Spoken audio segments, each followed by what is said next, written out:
I made the line dance up with one of my friends. Threw the phone up when we were at Honky Tonk Tuesday out in Nashville with my friend Zoe, and we recorded that first video, and that got like 1 million views overnight. That's never happened to me either. So I was like, okay, this is crazy.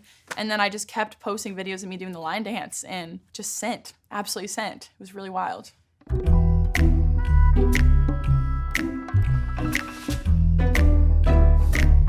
I remember I was so fucking upset with this guy. I remember we were writing a sad song at first in the session, and then after like an hour of just going nowhere, I was like, you guys, we need to take 5, and I need to write an angry song because I have so much to say. We had a plan, move out of this town, baby, west to the sand. It's all we talked about lately. I packed the car, bring your guitar, and Jane for smoking. First thing it's on, you cue the songs and we get going. That line of cueing songs, I was thinking about like Wagon Wheel. That's a classic Crossroads song. For some reason, I shit you not, when I was writing this line, I was like, Doses and Mimosas would go so hard. Starting off first thing at dawn, we're driving across the country. That's the song I'd play. But you weren't home, waited on the porch for you, sat there alone. And all throughout the morning till I got a hunch down in my gut, snuck around the back, and empty cans, and I'll be damned, your shit was never packed. This is where the tables flip, but you weren't home. I'm sitting on the porch, I'm like, where the fuck could he be? Snuck around the back, beer cans everywhere. He's not home. He clearly got drunk and had a party here last night. He was not packing his shit up for LA. And that's when I lose it, and I'm like, oh, I know exactly where he is. He's down at that bar. Oh my God, I'm gonna lose my shit on him. And it's cool because this part of the song, that is completely made up.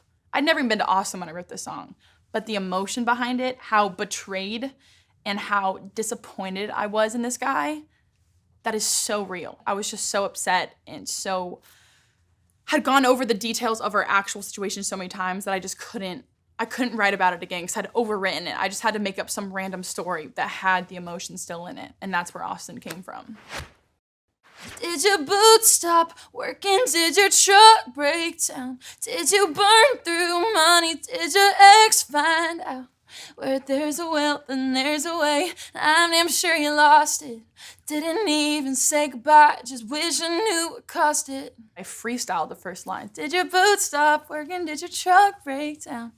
And everyone was like, what'd you just say? I went back in my voice note and I was like, what did I say? Did your boots stop working? And I was like, oh. Don't know where the fuck that came from, but I love that. And it's funny because people on the internet are so mad about that line. They're so confused. But I'm like, how are you confused about this? It's a metaphor. Was the whiskey flowing? Were you in a fight? Did the nerves come get you? What's your alibi? And I made my way back to LA, and that's where you'll be forgotten.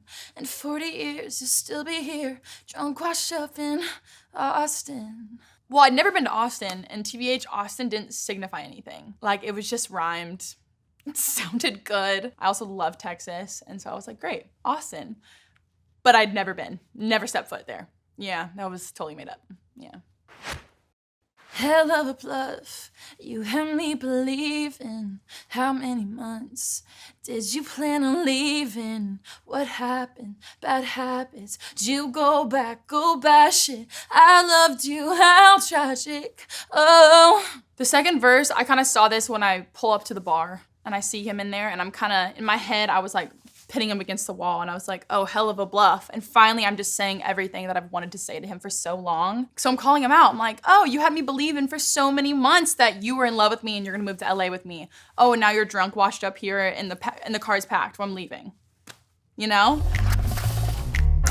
We were like, what are other like cliches that we could just totally make fun of him for? Like, oh, was the whiskey flowing? Were you in a fight? I kind of wanted this to feel very accusatory. So this is where the female rage comes in, and it felt really good writing this chorus, I'm not gonna lie.